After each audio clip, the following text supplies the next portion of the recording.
Hello and welcome right here to the page. How are you doing? I hope you are doing good. Alright, so today we are looking at politics. In fact, this week I'll be looking at more about politics, things happening in the society, as well as maybe one or two funny situations I've seen here on social media. But today, like you can see on the title of this video, religion and politics. You know, we are still talking about the next Nigerian president, and there's always been this obedient movement, articulated movement, or the Batified movement. Now, it seems that the Batified movement is not really getting all of the good PR with regards to what is going on internally in the party. Of course, obviously about the whole Muslim ticket and a whole lot. And also, the articulated movement also is having issues with the person of 𝐲𝐻𝐿 and how 𝐲𝐻𝐿 is kind of like giving them woto from his end, even though it seems as if he is more focused on his own state than being focused on the whole political party movement and all that. If anybody fights our system, we will fight the person back. Let me tell you what you don't understand in politics. The moment you claim to be working with us, and tomorrow you shift our enemy, we will take every might we have. We will even leave our enemy and finish you first. We will leave our enemy and finish you first. So all of you who are going back to Abuja to hold meeting with our enemies in this state, I'm going to finish you to the last. You can't come here, get from the state, be a contractor, get money, then you move to Abuja to hold meeting against us. I say I will leave you free. I will not leave you free. I will not. I'm not a born again to this level. Yes, I'm a Christian, but I'm not a born again to this level. If you touch me or touch any of my person, you will see the firework. So, I need that one saying this now, so nobody should come and meet you and say, go and talk to me.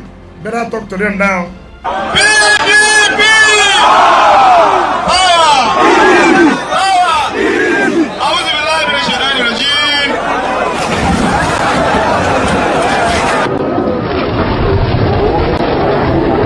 You would understand that as we get on this week.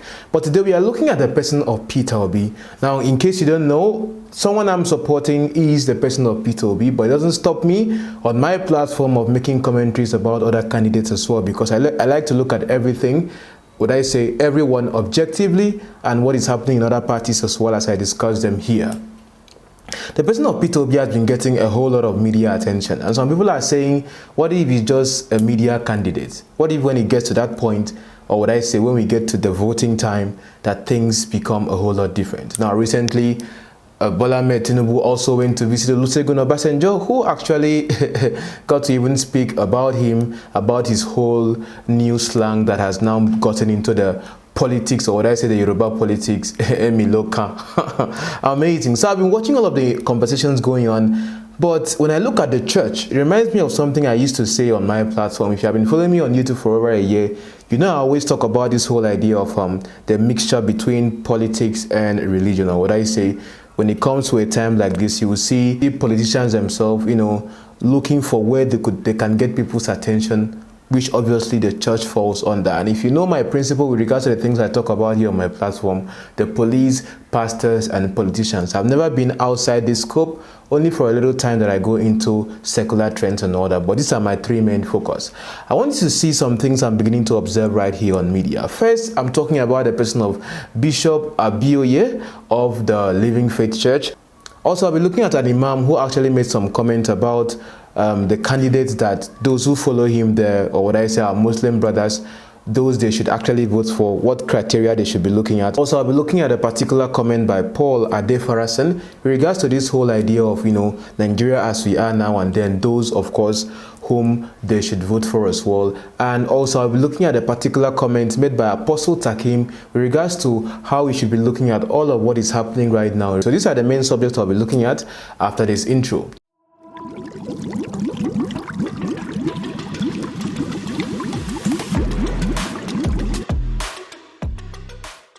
Welcome back once again. I want you to listen to the person of Bishop Abioye right now, talk about Nigeria as a context and looking at what is happening right now in the political sphere, and actually those that his own congregations, or would I say the living faith people themselves, should vote for come 2023. I'll be noting a couple of comments that he makes as we go on. So listen to him right now. I know everybody is getting ready for 2023 because everybody wants a new life for Nigeria. Everybody wants something good to happen to Nigeria. Do you still love your nation, Nigeria? Good things will happen for us next year. Mighty things will happen for us next year. We'd like to encourage you to go for your PVC in case you are yet to. And for those of us who have, you need to revalidate it to be sure that your PVC is current. We need to do that so we can determine what happens to our destiny as a nation.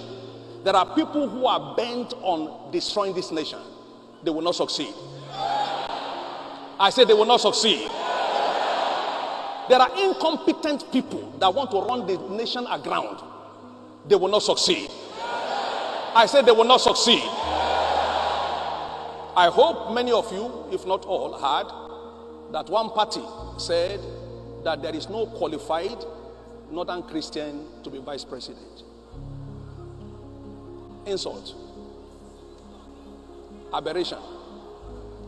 You mean all the Christian Northerners are dummies? I think it's a, let me not describe it for them. Maybe it's a slip of tongue.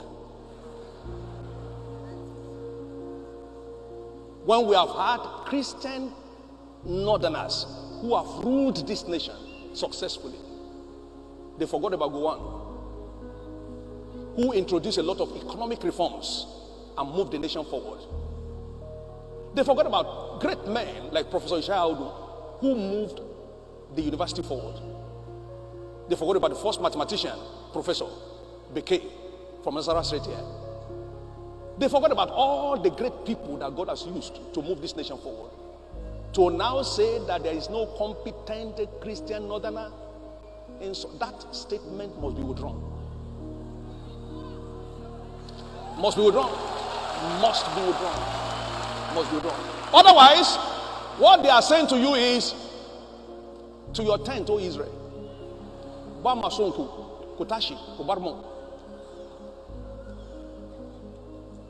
they are drawing the line.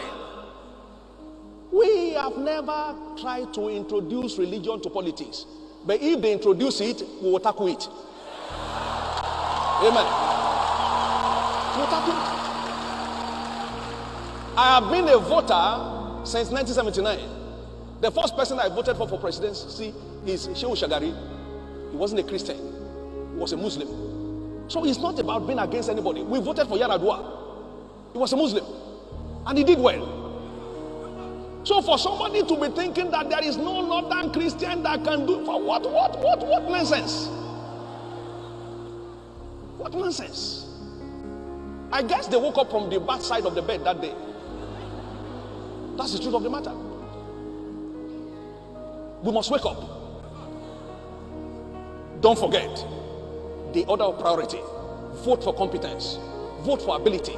Vote for experience. Vote for selflessness. People who have proved it.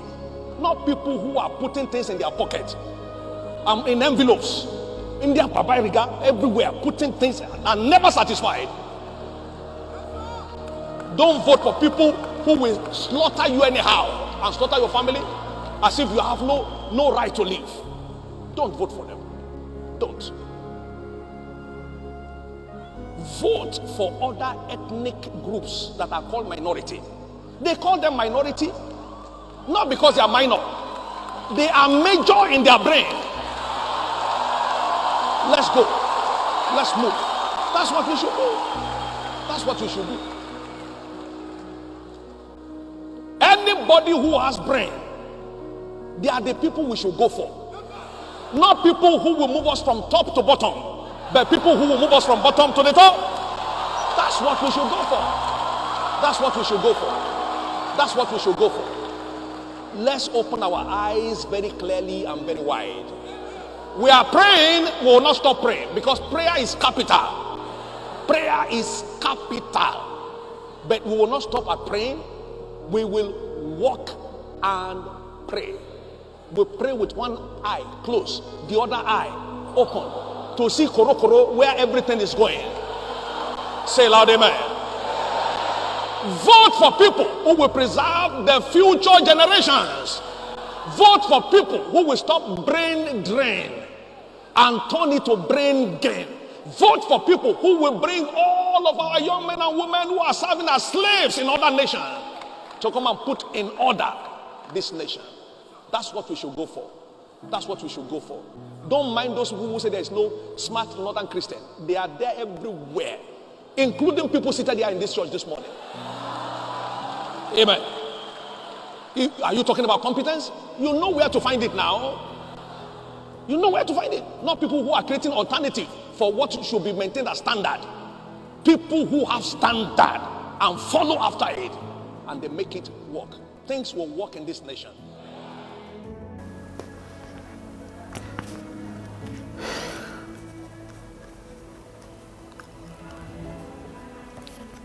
Now, I would say listening to him and then understanding what he's saying, you could see that clearly it's more of like APC is outside the box with regards to the fact that they still maintain the whole Muslim ticket, which I've said it before in my opinion that when it comes to this right now, should it really be the main subject of discussion right now, or should it be the competence of the candidate?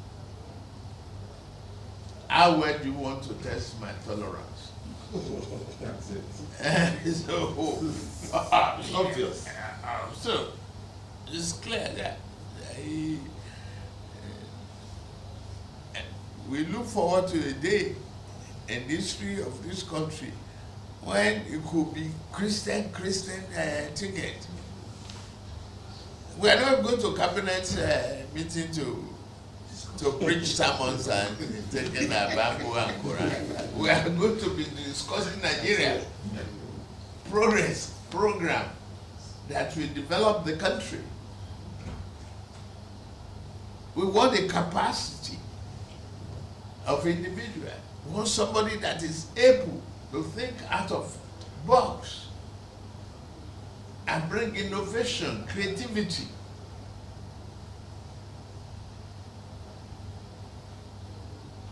Remove us from the great potential to the real achievement. That's what we want. That's what Nigerian public want. You know, I didn't ask you to follow me to the mosque. It's voluntary. I'm begging everybody to don't disturb your church. I am the governor that returned all the mission schools. When I was paying examination fees, the 𝐲𝐢𝐻𝐭𝐡 and all NECO fees of these children, I didn't look at their religion. You don't believe that they are entitled, they have the right to the education, and the poverty might prevent them from, put them in disadvantaged position. They might drop out. Instead of that, pay their school fees so that they don't drop out of learning. We don't look at religion. One pope, one position, deputy. Since 𝐲𝐨𝐻𝐿 is a pastor, he destroyed Nigeria. He did it. And when the race started for who will be the nominee, and he got in there, we didn't fight. We didn't exchange blows. We didn't even exchange hostile words. That's the Nigeria of, patriotic individuals and people that must emerge from us. We must be patriotic enough to look at the character, the content, and the capacity of individual. only time.